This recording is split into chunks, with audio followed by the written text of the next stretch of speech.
तो हेलो दोस्तों, कैसे हो? मैं राजवीर सागर और आप देख रहे हो मेरे यूट्यूब चैनल। तो मैं आपको बताऊंगा यामा की एच गाड़ी का अगर इंजन आप खुलवाते हो तो उसमें आपको कौन कौन सा सामान को चेक करना है और कौन कौन सा सामान आपको नया डालना है, ताकि आपका इंजन सालों साल चल जाए बिल्कुल परफेक्ट तरीके से। वीडियो स्टार्ट करते हैं, इंस्टा फॉलो कर लेना, फीडबैक वीडियो वहाँ आते रहती है। यामा गाड़ी की बात की जाए, जितनी भी यामा की बात की जाए, मैं सब यामा के बारे में बताऊंगा।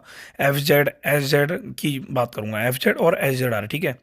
तो ये जो एच जेड आर का इंजन है ये, ठीक है। तो इस गाड़ी की क्रैंक के अंदर बिल्कुल भी प्ले नहीं है, मतलब है प्ले पर कम है, ठीक है। बट क्रैंक की मैं बात करूँ तो अगर आपको लगता है क्रैंक में प्ले आ रही है हल्की फुल्की और आप इंजन का काम करा रहे हो, तो आपको कंप्रोमाइज़ नहीं करना है, क्रैंक के अंदर काम कराना ही है। और जो मैन बैरिंग होते हैं, हमारे मैन बैरिंग, ये जो है आप देख रहे हो सामने मैन बैरिंग है।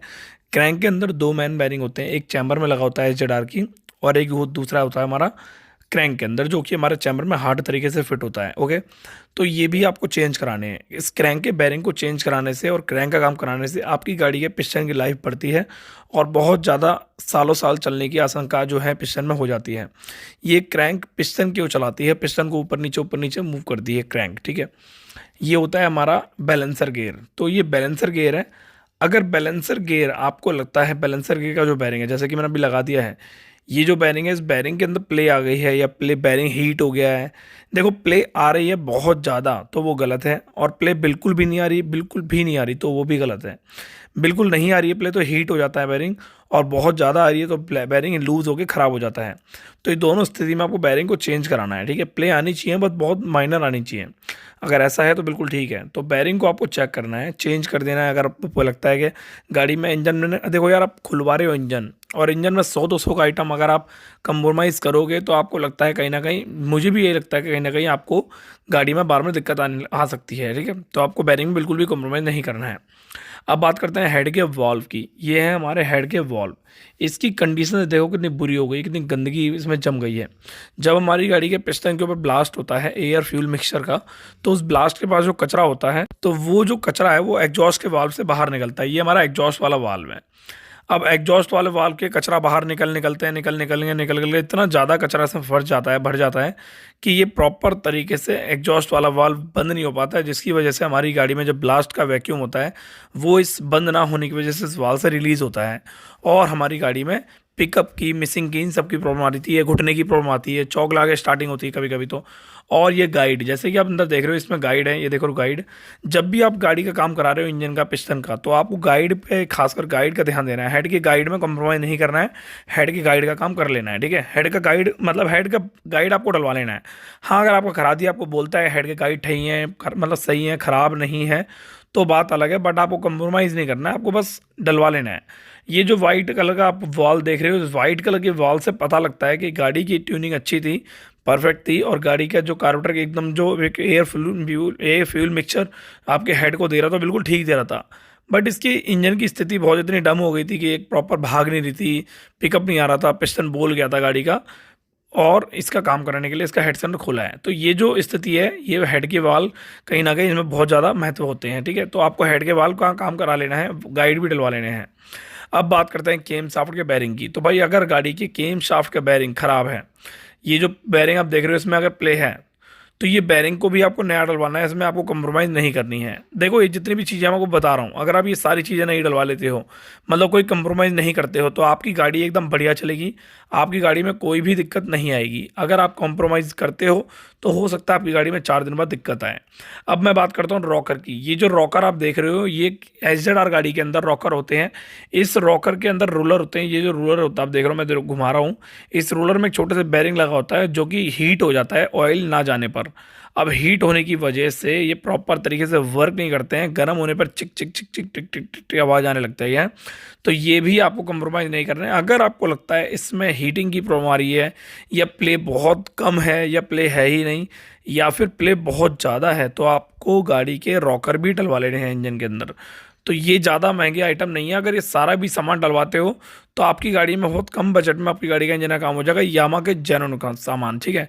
जो अगर बाहर की बात की जाए, बाहर जो है कंपनी के अलावा, देखो कंपनी में थोड़ा ज़्यादा खर्चा आता है, मैं मानता हूँ, ये टैक्स वो टैक्स करके बहुत सारी चीज़ें होती हैं, लेबर भी बहुत ज़्यादा होती है इनकी, तो आप बाहर करा सकते हो। बट आपको एक चीज़ का ध्यान रखना, ओरिजिनल काम कराना है, ठीक है, लोकल नहीं कराना। ओरिजिनल करा रहे हो तो ज़्यादा अच्छा रहेगा, ओरिजिनल में आपकी जो गाड़ी की स्थिति है वो बढ़िया रहेगी। और एक ट्रस्टेड मैकेनिक से कराना है, क्योंकि कंपनी में भी मैकेनिक जो काम करते हैं वो कभी ना कभी कहीं ना कहीं अपनी दुकान जरूर खोलते हैं, उनसे आप काम करा सकते हो।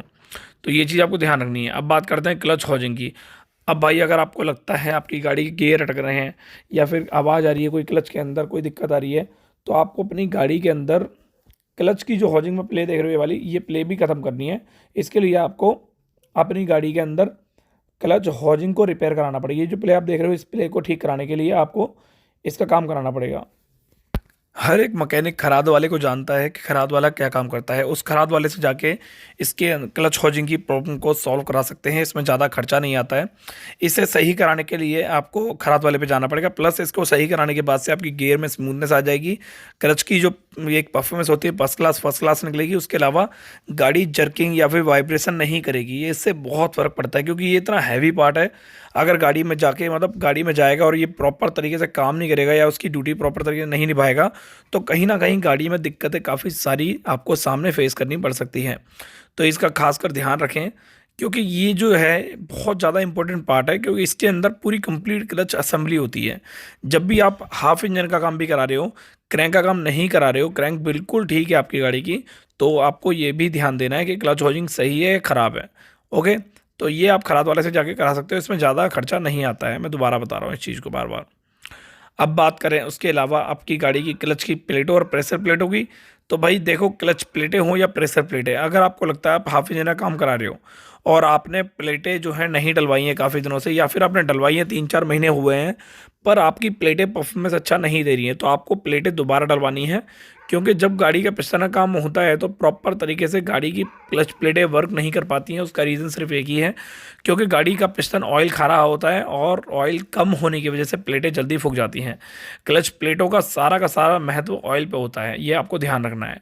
ये बात करते हैं, ये केम शाफ्ट है, हमारी केम शाफ्ट का बैरिंग अभी निकल नहीं रहा है, टाइट है। अगर आपको लगता है आपकी गाड़ी का केम शाफ्ट का बैरिंग निकल रहा है, टाइट नहीं है, लूज़ है, तो आपको केम शाफ्ट नहीं डलवानी है, या फिर वो खराद वाले से चेक करानी है कि भाई अगर लगता है केम शाफ्ट डालने वाली है स्थिति में, तो आपको डलवा लेनी है। नहीं तो इसका बैरिंग चेंज करा लेना। बैरिंग बहुत ज़्यादा इंपॉर्टेंट पार्ट होता है, केम शाफ्ट का बैरिंग। हर किसी गाड़ी की बात कर रहा हूँ, हर किसी गाड़ी के अंदर आप इसको मैच कर सकते हो। मतलब ये जो पार्ट मैं आपको बता रहा हूँ, ये बहुत ज़्यादा एक मतलब बहुत ज़्यादा यूज़ वाले पार्ट होते हैं, जो इंजन खुलने पर ख़राब हो ही जाते हैं। मतलब एक इस तरह से बात की जाए तो इनको चेक करना बहुत ज़्यादा ज़रूरी होता है। तो ये जो इसका हॉल आप देख रहे हो, इसको क्लीन रखना है जब आप इंजन फिट करते हो जब। उसके अलावा अगर बात की जाए सेंटर और हब की क्लच प्लेटों की बात, तो सेंटर में अगर हल्का सा भी निशान है या कोई कट लगा हुआ है तो आपको चेंज करा लेने हैं। क्योंकि कभी भी गाड़ी का इंजन खुलवाने के पर इंजन के अंदर प्लग, स्पार्क प्लग हो गया, ऑयल सील किट हो गई, ठीक है, क्लच प्लेटें हो गई, टाइमिंग चेन हो गई, चेन सेट हो गया, सॉरी ये चेन टेस्नर हो गया, ये सब चीज़ों पे ध्यान देना चाहिए और इनमें कोई कम्प्रोमाइज़ नहीं करना चाहिए। ये पिस्टन की बात की जाए तो ये जो इंजन मैंने अब खोला है, ये पहली बार इंजन खोला है, उससे पहले इंजन कभी नहीं खुला था। और अगर बात की जाए पिस्टन की, तो पिस्टन की हालत आपके सामने है ही, जैसे कि आप देख रहे हो, हीट हो गया है और ऊपर से इतना ज़्यादा डस्ट इसके ऊपर आ गया है, मतलब पार्टिकल्स जो गंदा हो गया था, कचरा हो जाता, वो आ गया इसके ऊपर। तो ये जो है पिस्टन नया डल रहा है। पिस्टन बोर करा रहा हूँ मैं, क्रॉस बोरिंग। और उसके अलावा अगर पिस्टन की बात की जाए तो आप पिस्टन 25 का निकला है तो 50 का भी बोर करा सकते हो, 75 का भी करा सकते हो, कोई दिक्कत नहीं आती है। बस पिस्टन ओरिजिनल होना चाहिए, ऊषा ऊषा बढ़िया कंपनी का होना चाहिए, या फिर और एक और बात, खराद वाला बंदा अच्छा होना चाहिए, ठीक है। पिस्टन ज़्यादा लूज ना छोड़ें, पिस्टन ज़्यादा टाइट ना रखें, पिस्टन को एक स्थिति में रखें कि गाड़ी में कोई दिक्कत ना आए। उसके अलावा बात की जाए टाइमिंग चेन की, तो भाई ये जो टाइमिंग चेन आप देख रहे हो, अगर आप इंजन खुलवा रहे हो, हाफ इंजन का भी खुलवा रहे हो या फुल इंजन खुलवा रहे हो, और आपको लगता है आपकी गाड़ी की टाइमिंग चेन आवाज़ नहीं कर रही है, एकदम ठीक है, फिर भी आपको टाइमिंग चेन आपकी चेंज करा लेनी है। आप कंप्रोमाइज़ मत करना। अगर आपको लगता है अपने गाड़ी की टाइमिंग चेन 2 दिन पहले चेंज कराइए तो बात अलग हो जाती है। अगर आपको लगता है अपनी टाइमिंग चेन चेंज ही नहीं कराइए पर आवाज़ नहीं कर रही है, कोई और दिक्कत है, तो आपको टाइमिंग चेन को चेंज करा लेना है, कोई कंप्रोमाइज़ नहीं करना है। और अगर बात की जाए ऑयल पंप की, तो भाई अगर गाड़ी का इंजन आप काम करा रहे हो तो ऑयल पंप को खासकर ध्यान देना है, क्योंकि एक इंजन पूरा ओके होने के बाद एक ऑयल पंप भी एक ऐसा पार्ट हो जाता है तो इंजन को एकदम अच्छे तरीके से परफॉर्मेंस देता है। इंजन ऑयल को सर्कुलेट करता है ये ऑयल पंप। ये एक मोटर की तरह काम करता है, जैसे कि एक मोटर जो घर में लगी होती है और नीचे के पानी के टैंक को ऊपर वाले टैंक में पहुंचाती है, तो यही काम करता है ऑयल पंप। हमारा जो ऑयल पंप है नीचे घूमता है इस तरीके से और इसका ऑयल जो है सर्कुलेट करता है ऊपर की तरफ। अब ये ऊपर जो करता है सर्कुलेट, इसको किस तरीके से करता है ये मैं बता देता हूँ। देखो, इंजन ऑयल को जो सर्कुलेशन होती है उसकी एकदम अच्छे तरीके से अगर मतलब फास्ट फ्लो रहेगा तो आपकी गाड़ी हीटिंग बिल्कुल नहीं करेगी। ये जो छेद आप देख रहे हो यहाँ से ऑयल जाता है निकलते हुए और इसके जस्ट ऊपर की तरफ इस छेद से होते हुए, ये जो कोने में देख रहे हो इस छेद से होते हुए आपके हेड में आता है। और हेड के अंदर ये जो आप पूरा का पूरा केम साफ्ट रॉकर इन सब में जाके हेड के वो पूरा मतलब गीला रखता है ऑयल के अंदर। तो ये होता है हमारा पूरा प्रोसेस इंजन को लेकर। ये जितनी मैंने आपको बताई है बेसिक नॉलेज है। अगर आपको अच्छी लगी हो वीडियो तो बताना और इंस्टा पे फॉलो कर लेना। इंस्टा पे मैं जानकारी पूरे दिन कोई ना कोई देता रहता हूँ। मिलते हैं नेक्स्ट वीडियो में। Thank you so much for watching my video. Love you, good night.